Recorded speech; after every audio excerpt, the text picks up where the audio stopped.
नमस्कार दोस्तों, जय माता दी। आज मैं आपको वैशाख मास के नित्य नियम से सुनी जाने वाली श्री विष्णु पुराण की कथा का पहला अध्याय सुनाने जा रही हूँ।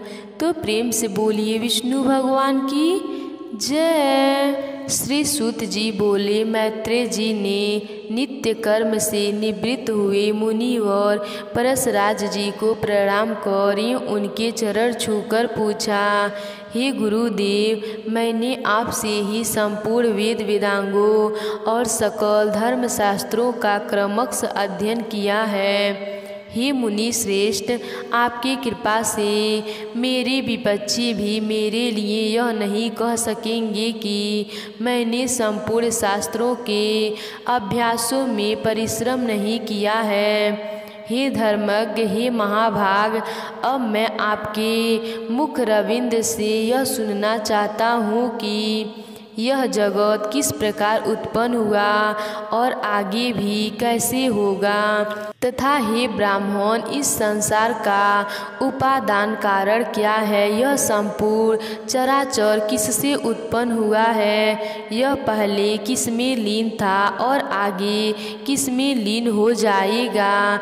इसके अतिरिक्त भूतों का परिणाम, समुद्र, पर्वत तथा देवता आदि की उत्पत्ति, पृथ्वी का घनिष्ठान और सूर्य आदि का परिणाम तथा उनका आधार, देवता आदि के वंश, मनोवर्तन, चारों युगों में विभक्त कल्प और कल्पा के विभाग, प्रलय काल स्वरूप युगों के पृथक पृथक संपूर्ण धर्म, देवर्षि और राजर्षि के चरित्र, श्री व्यास जी के कृत वैदिक शाखाओं यथावत रचना तथा ब्रह्मा आदि वर्ण और ब्रह्मार्चयादि आश्रम के धर्म, ये सब हे महामुनि शक्ति नंदन मैं आपसे सुनना चाहता हूँ।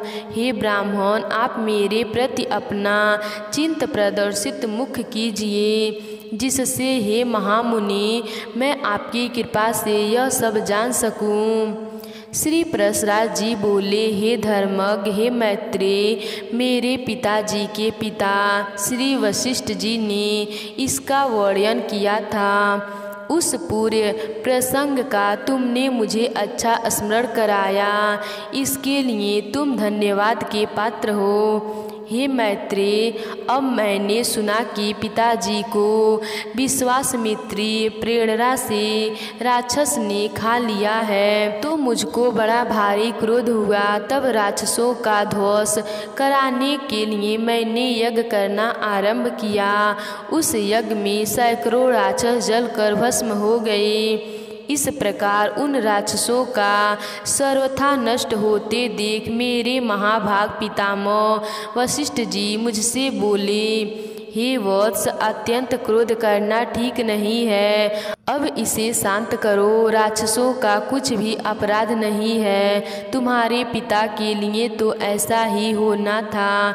क्रोध तो मूर्खों को ही हुआ करता है, विचार करने वालों को भला कैसे हो सकता है। भैया भला कौन किसको मारता है, पुरुष स्वयं ही अपने किए का फल भोगता है। हे प्रियवर, यह क्रोध तो मनुष्य के अत्यंत कष्ट से संचित यश और तप का भी प्रलय नाशक है। हे तात, इस लोक और परलोक दोनों बिगाड़ने वाले इस क्रोध का महर्षि गण सर्वदा त्याग करते हैं, इसीलिए तू इसके वशीभूत मत हो।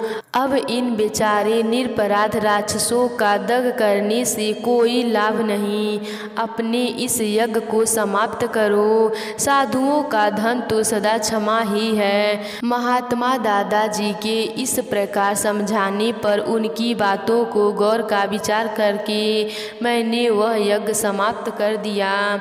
इससे मुनि श्रेष्ठ भगवान वशिष्ठ जी बहुत प्रसन्न हुए। उसी समय ब्रह्मा जी के पुत्र पुलस्त जी वहाँ आए। हे मैत्रेय, पितामह वशिष्ठ जी ने उन्हें अर्घ्य दिया।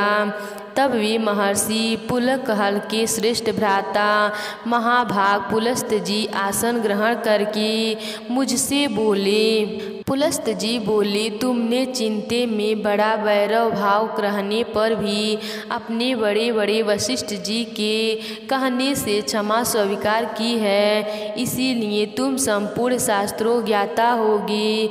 हे महाभाग, अत्यंत क्रोधित होने पर भी तुमने मेरी संतान का सर्वथा मुलुक्ष नहीं किया, अतः मैं तुम्हें एक और उत्तम वर देता हूँ। हे वत्स, तुम पुराण संहिता के वत्सा होगे और देवताओं के अर्थात स्वरूपों को जानोगे तथा मेरे प्रसाद से तुम्हारी निर्मल बुद्धि, प्रवृत्ति और निवृत्ति, भोग और मोक्ष के उत्पत्ति करने वाले कर्म से निसंदेश हो जाएगी।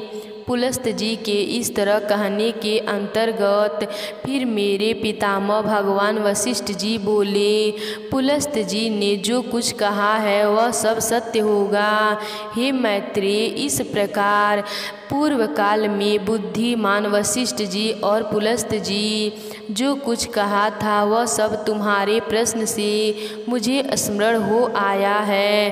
अतः हे मैत्रेय, तुम्हारे पूछने से मैं उस संपूर्ण पुराण संहितों का तुम्हें सुनाता हूँ, तुम उसे भली प्रकार ध्यान देकर सुनो। यह जगत विष्णु जी से उत्पन्न हुआ है, उन्हीं में स्थित है, वे ही इसकी स्थिति और लय के कर्ता हैं तथा यह जगत भी वे ही हैं।